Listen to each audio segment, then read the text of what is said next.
Dwiarso Budi Santriarto merupakan salah satu calon hakim agung yang mengikuti uji kelayakan oleh Komisi 3 DPR.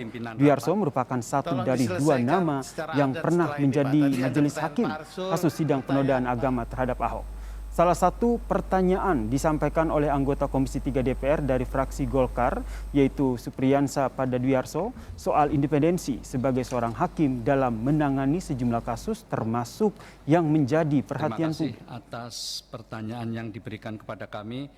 Yang pertama, kalau tidak salah, Bapak menangani kasus penodaan agama mantan Gubernur DKI.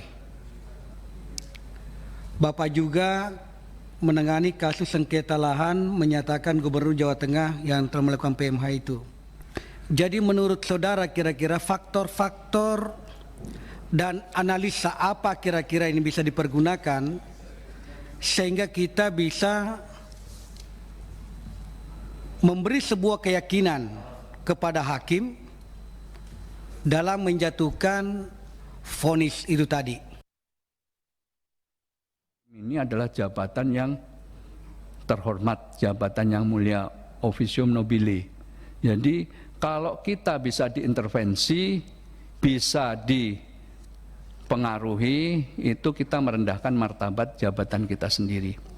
Boleh kita mendapatkan surat, kita bisa membaca berita, bisa mendengar ini. Apakah itu mempengaruhi?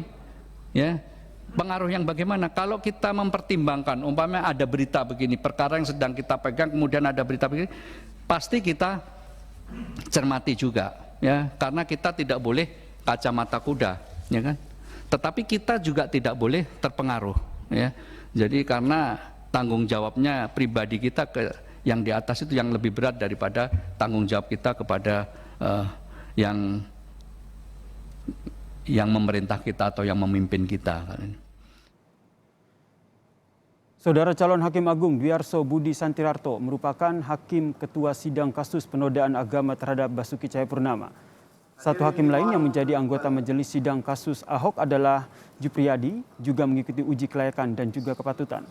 Saat sidang vonis pada Mei 2017 lalu, saudara, hakim menjatuhkan hukuman 2 tahun penjara terhadap Ahok. Kasus ini berawal dari pernyataan Ahok soal surat Al-Maidah saat berkunjung ke Pulau Seribu.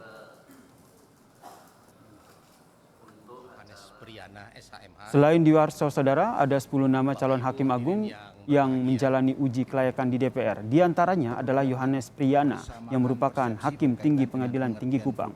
Komisi 3 DPR menekankan seleksi calon hakim agung harus mendapatkan nama calon yang berintegritas. Selanjutnya calon hakim agung dapat namanya saja hakim agung, ya. Salah satu bentuk keagungannya selain integritas atau moralitasnya juga pengetahuan hukumnya memadai atau tidak untuk menjadi hakim agung. Gitu. Ya. Ya tentu kalau di Komisi 3 kan dimulai dengan membuat paper. Setelah selesai membuat paper, kemudian hari ini berdasarkan papernya sudah kita baca semua. Kemudian hari ini kan wawancara. Nah, wawancara itu ya juga tidak jauh-jauh saya kira dari soal yang terkait dengan integritas, moralitas dan juga kapasitas itu sendiri.